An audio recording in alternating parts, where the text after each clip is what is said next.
The year was 605 BC. Jerusalem had fallen, not with a single crash of walls, but with the slow, grinding surrender of a city that had forgotten its God. King Nebuchadnezzar of Babylon rode through the broken gates like a storm cloud, his bronze armor flashing under a merciless sun. Behind him marched columns of captives, and among the treasures his soldiers carried away were golden cups and lamps that had once stood in the temple of the living God.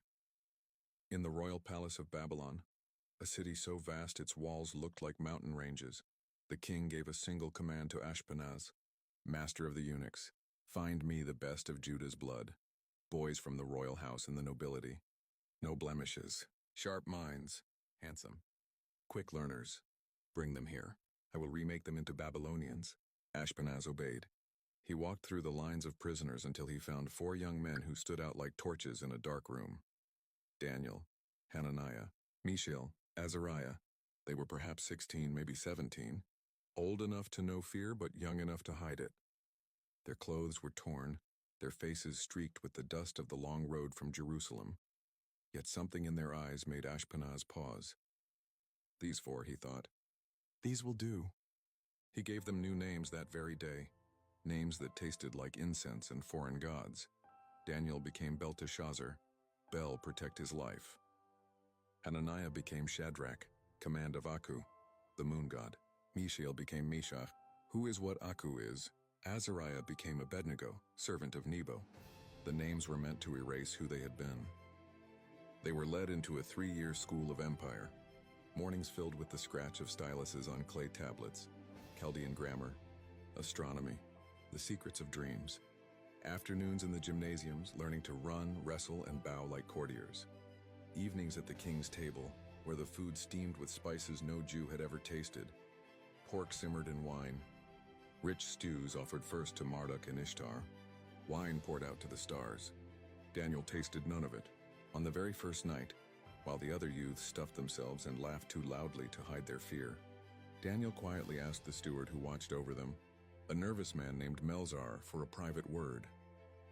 "I cannot eat the king's food," Daniel said, voice low but steady. "It would defile me before my God." Melzar's face went pale. "Boy, if you grow thin and sickly, the king will have my head." Daniel did not argue. He simply made a proposal calm as morning. "Test us for 10 days. Give my friends and me nothing but vegetables and water. Then look at us. Compare us to the others. After that, decide." Melzar stared at the boy who should have been terrified but somehow wasn't. Something in Daniel's eyes made the steward nod against all reason. 10 days. 10 days of lentils, beans, barley bread, and clear water from the river, while everyone else feasted on royal delicacies. On the 10th morning, Melzar came early. He walked down the dormitory aisle, lifting chins, studying faces. When he reached the 4 Judeans, he stopped and stared. Their skin glowed. Their eyes were bright. Their bodies looked stronger, not weaker.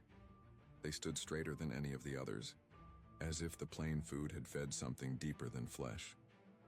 Melzar exhaled a long, shaky breath. "Keep eating your vegetables," he whispered, "and may your God keep you alive." So it went for 3 years.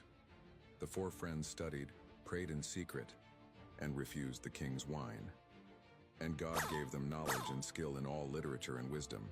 To Daniel, He gave understanding and visions and dreams of every kind. When the day finally came for the young men to stand before Nebuchadnezzar himself, the king leaned forward on his throne of lapis lazuli and gold. One by one, the graduates were questioned.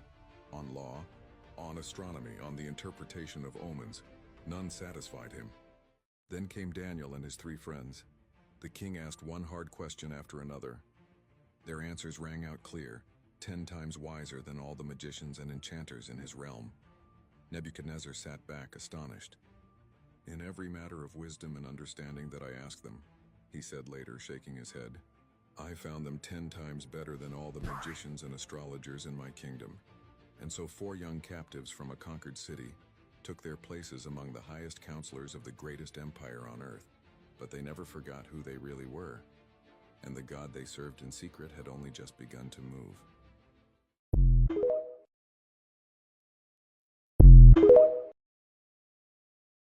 The second year of Nebuchadnezzar's reign came like a thunderclap. One night the king bolted upright in his bed, heart hammering, sheets soaked with sweat. He had dreamed a dream so vast, so terrible, and so clear that it shook the foundations of his soul. By morning, the details were slipping away like smoke, yet the terror remained. He summoned every wise man in Babylon, the magicians, the astrologers, the Chaldeans, the soothsayers. They hurried into the palace in their long robes, smelling of incense and fear, and stood before the throne. "Tell me the dream and its meaning," the king commanded, voice low and dangerous. The wise men bowed. "O king, live forever. Tell your servants the dream, and we will give the interpretation." Nebuchadnezzar leaned forward, eyes burning. "The word from me is firm.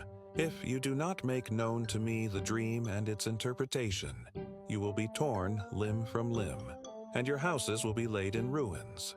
But if you show the dream and its meaning, you will receive from me gifts, rewards, and great honor. Therefore, tell me the dream and what it means." A chill swept the hall. The chief magician stepped forward, voice trembling. "There is no man on earth who can meet the king's demand. No king, however great and powerful, has ever asked such a thing of any wise man. What the king asks is too difficult. Only the gods could tell it, and they do not live among men." The king's face darkened. He rose from his throne like a lion about to spring. "Destroy them," he said quietly. "All of them." The decree went out at once.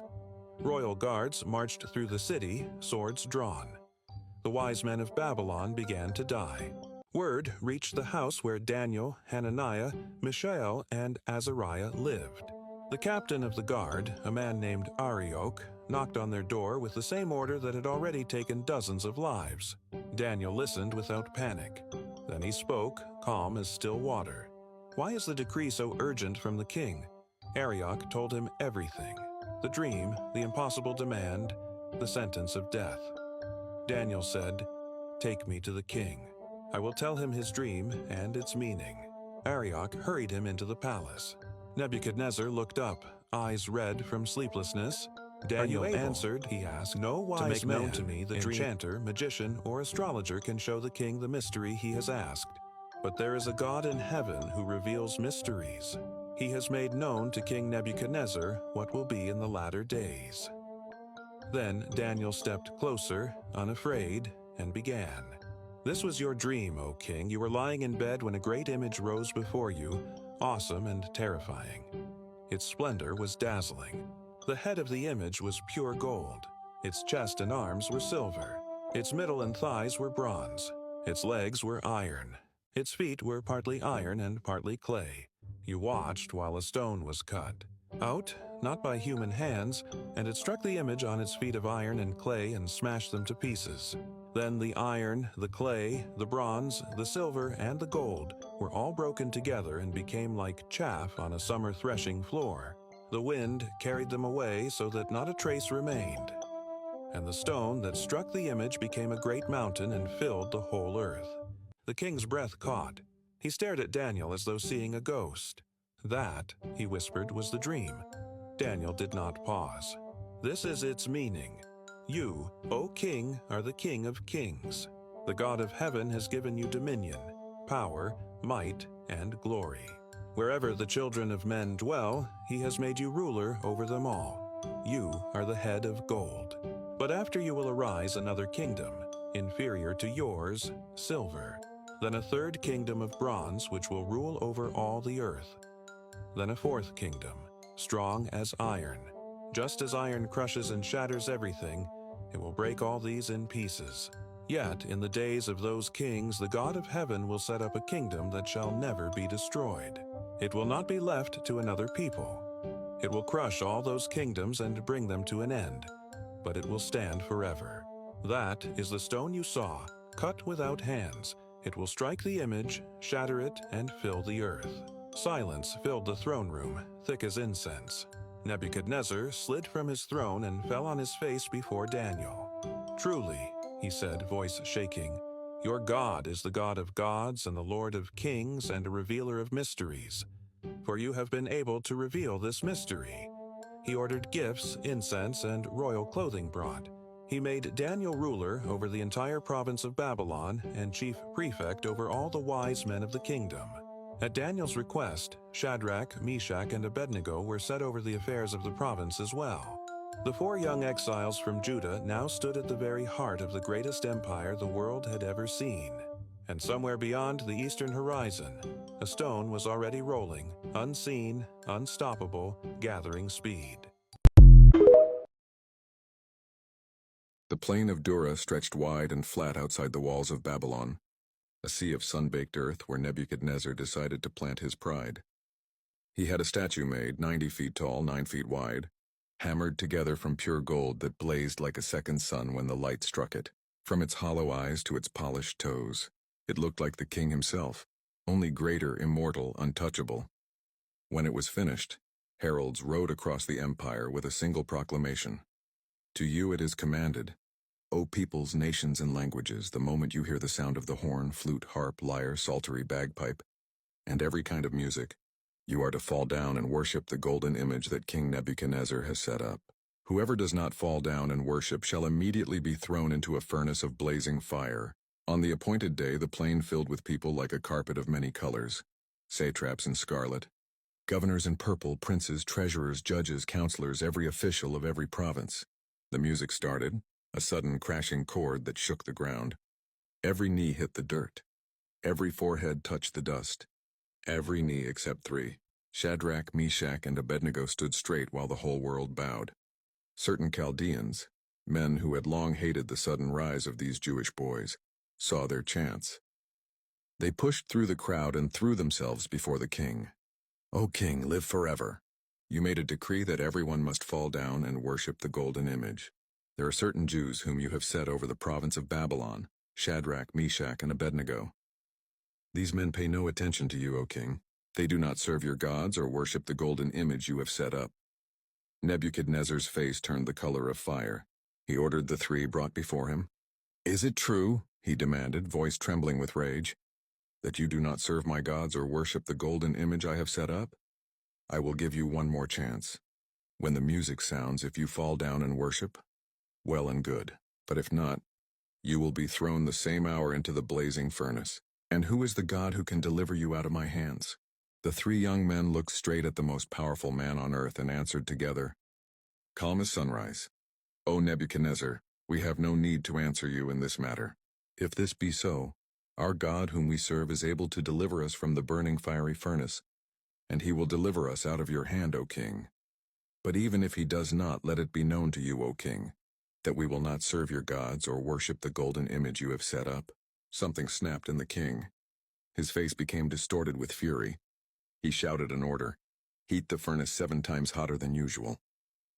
Soldiers bound the 3 men with ropes, hands behind their backs, ankles tied, still wearing their tunics, trousers, hats, and cloaks. The furnace roared like a living thing. Flames shot out the top, so hot that the men who threw wood into it fell dead from the heat. Then the strongest soldiers in the army lifted Shadrach, Meshach, and Abednego and hurled them into the mouth of the fire. A sudden gasp swept the plain. Then the strongest soldiers in the army lifted Shadrach, Meshach, and Abednego and hurled them into the mouth of the fire. A sudden gasp swept the plain. Nebuchadnezzar leapt to his feet. Did we not cast 3 men bound into the fire? The counselors nodded, terrified. He stared harder.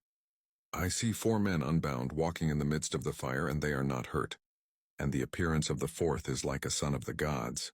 He walked to the very edge of the furnace and shouted into the roar, Shadrach, Meshach, and Abednego, servants of the Most High God, come out. Come here. The 3 men stepped out of the flames as easily as stepping off a porch. The fire had not touched them. No singed hair, no scorched clothes, not even the smell of smoke. Nebuchadnezzar's voice cracked with wonder. Blessed be the God of Shadrach, Meshach, and Abednego, who has sent his angel and delivered his servants who trusted in him. They disobeyed the king's command and yielded up their bodies rather than serve or worship any god except their own God. He issued a new decree that day. Any people, nation, or language that spoke anything against the God of these 3 men would be torn limb from limb and their houses laid in ruins. Then he promoted Shadrach, Meshach, and Abednego in the province of Babylon, and somewhere in the watching heavens, the 4th man in the fire smiled. King Nebuchadnezzar is at the height of his power. Babylon is the greatest city on earth. Massive walls, glittering palaces, the famous hanging gardens cascading down terraces. One day, feeling proud of everything he's built, the king sends out a proclamation to all the nations and peoples under his rule. He wants everyone to know about a terrifying dream he had and how it came true. In the dream, Nebuchadnezzar sees an enormous tree in the middle of the earth. It reaches up to the sky, its branches spread wide, and it provides food and shelter for every creature. Birds nest in it, animals rest under it, all life thrives because of it. Then a holy watcher, an angel, comes down from heaven and gives a loud command. Cut the tree down, strip its leaves, scatter its fruit. Let the stump and roots remain in the ground, bound with iron and bronze. Let the man's mind be changed into the mind of an animal for 7 years, until he learns that the Most High God rules over the kingdoms of men and gives them to whomever he chooses. When the king wakes up, he's shaken. He calls in all his wise men and magicians, but none of them can explain the dream. Finally, he summons Daniel, whom he calls Belteshazzar, after one of his gods, and tells him everything. Daniel listens and his face grows pale. He knows the dream is about Nebuchadnezzar himself. With sorrow but honesty, Daniel explains, "The great tree is you, O king. You have grown strong and mighty. Your greatness reaches to the heavens, your rule to the ends of the earth. But the command to cut it down means that you will be driven away from people. You will live among the wild animals, eating grass like an ox soaked with dew, for 7 years until you acknowledge that the Most High God is sovereign over all kingdoms and sets over them anyone he wishes." Daniel pleads with the king, "Please, your majesty, break off your sins. Practice righteousness. Show mercy to the poor. Maybe then your prosperity will continue." Nebuchadnezzar listens, nods, and probably even intends to change, but a full year passes and nothing happens. One evening, he's walking on the roof of his palace, looking out over Babylon. In his pride, he says to himself, "Is not this the great Babylon I have built as the royal residence? By my mighty power and for the glory of my majesty." The words are still on his lips when a voice comes from heaven. "This is what is decreed for you, King Nebuchadnezzar. Your royal authority has been taken from you. You will be driven away from people and will live with the wild animals. You will eat grass like an ox. 7 years will pass until you acknowledge that the Most High is sovereign." Immediately the king's mind snaps. He is driven from the palace. His hair grows long and matted like eagle's feathers, his nails like bird claws. He lives in the fields, grazing and sleeping in the open, exposed to the weather. At the end of the 7 years, Nebuchadnezzar lifts his eyes toward heaven. His sanity returns. For the first time, he truly praises and honors the Most High God, acknowledging that God's dominion is everlasting. His kingdom endures from generation to generation, and he does as he pleases with the powers of heaven and the peoples of the earth. As soon as he humbles himself, his throne is restored. His advisors and nobles seek him out. He becomes even greater than before, but now with a changed heart. The chapter ends with Nebuchadnezzar himself speaking directly. "Now I, Nebuchadnezzar, praise and exalt and glorify the King of heaven, because everything he does is right and all his ways are just, and those who walk in pride he is able to humble."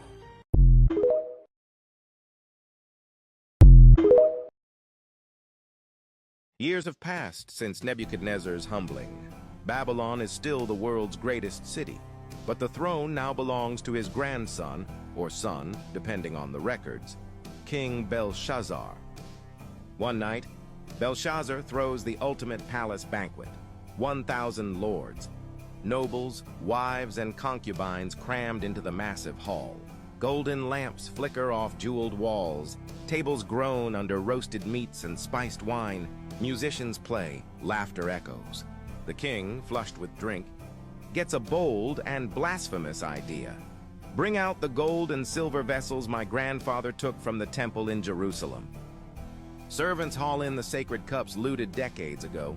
Belshazzar and his guests fill them with wine and toast their idols, Marduk, Ishtar, Bel mocking the God of Israel, Suddenly, the party freezes. Near the great lampstand, fingers of a human hand appear out of nowhere, no arm, no body, and begin writing on the plaster wall. The glowing letters burn into the stone. Mene, Mene, Tekel, Upharsin. The king's face drains of color. His knees knock together. He can barely stand. He screams for his astrologers, enchanters, and wise men. Whoever reads this writing and tells me its meaning will get purple robes, a gold chain, and be third ruler in the kingdom. They shuffle in, stare, mutter, but no one can read it or explain it. The queen, likely the queen mother who remembers the old days, bursts in. Don't panic, O king. There's a man in your kingdom with the spirit of the holy gods, Daniel. Your grandfather made him chief of the wise men. Call him. They fetch the aged Daniel, now in his 80s, white-haired but sharp-eyed. Belshazzar offers him the rewards. Daniel waves them off. Keep your gifts. I'll read it anyway. He steps forward, voice steady. O king, the Most High God gave Nebuchadnezzar sovereignty and greatness. And when his heart became proud, God humbled him until he acknowledged that heaven rules. But you, Belshazzar, knew all this, yet you lifted yourself up against the Lord of heaven. You drank from his temple vessels and praised gods of silver, gold, bronze, iron, wood. You did not honor the God who holds your breath in his hand. This is why the hand was sent, and this is the writing. Mene. God has numbered your kingdom and finished it. Tekel. You have been weighed on the scales and found wanting. Upharsin, or Perez. Your kingdom is divided and given to the Medes and Persians. That very night the prophecy hits. The Persian army under Darius the Mede, with Cyrus behind the strategy, has already diverted the Euphrates River. Soldiers wade through the shallow water under the river gates. Catch the guards drunk and asleep and storm the city. Belshazzar is slain. Babylon falls without a real fight. A new empire rises by morning. Babylon has fallen. The vast empire now belongs to the Medes and Persians, ruled by King Darius. Darius reorganizes the kingdom, appointing 120 satraps, governors, over the provinces, and sets 3 high officials over them to make sure everything runs honestly. Daniel, now in his 80s, stands out so much for his wisdom, integrity, and ability that Darius plans to put him in charge of the entire kingdom second, only to the king himself. This makes the other officials and satraps jealous. They plot to get rid of Daniel. They watch him closely, but can find no fault, no corruption, no negligence. The only way to trap him, they realize, is through his faith in God. So they go to the king with flattery. Your Majesty, all of us officials agree. You should make a law that for the next 30 days, anyone who prays to any god or man except you, O king, must be thrown into the lion's den. Sign it into law so it cannot be changed, according to the law of the Medes and Persians. Darius, liking the idea of being treated like a god, signs the decree. Daniel hears about the new law, but he doesn't change a thing. He goes home, opens his windows toward Jerusalem as always, kneels down 3 times a day, and prays openly to the God of Israel, just as he has done his whole life. The conspirators catch him in the act and rush to the king. Daniel, one of the exiles from Judah, pays no attention to you or your decree. He still prays to his God 3 times a day. Darius is heartbroken. He likes and trusts Daniel deeply. All day, he tries to find a way to save him. But the law cannot be changed. At sunset, he gives the order. Daniel is arrested and thrown into the den of lions. A stone is placed over the mouth of the pit, and the king seals it with his own signet ring. That night, Darius cannot sleep or eat. At the first light of dawn, he hurries to the den and calls out in anguish, Daniel, servant of the living God, has your God, whom you serve continually, been able to rescue you from the lions? From deep inside the den comes Daniel's calm voice. O king, live forever. My God sent his angel and shut the lions' mouths. They have not hurt me, because I was found innocent before him, and also before you, O king. I have done no wrong. The king is overjoyed. He orders Daniel lifted out unharmed, not a scratch. Then he commands that the men who falsely accused Daniel be thrown into the den along with their wives and children. The lions overpower them instantly. Darius then issues a new decree throughout the empire. In every part of my kingdom, people must fear and reverence the God of Daniel. For he is the living God who endures forever. He rescues and saves. He performs signs and wonders in heaven and on earth. He has rescued Daniel from the power of the lions. Daniel continues to prosper under Darius and later under Cyrus the Persian. That's Daniel's sixth The Lion's Den, a story of faithfulness, jealousy, and God's protection.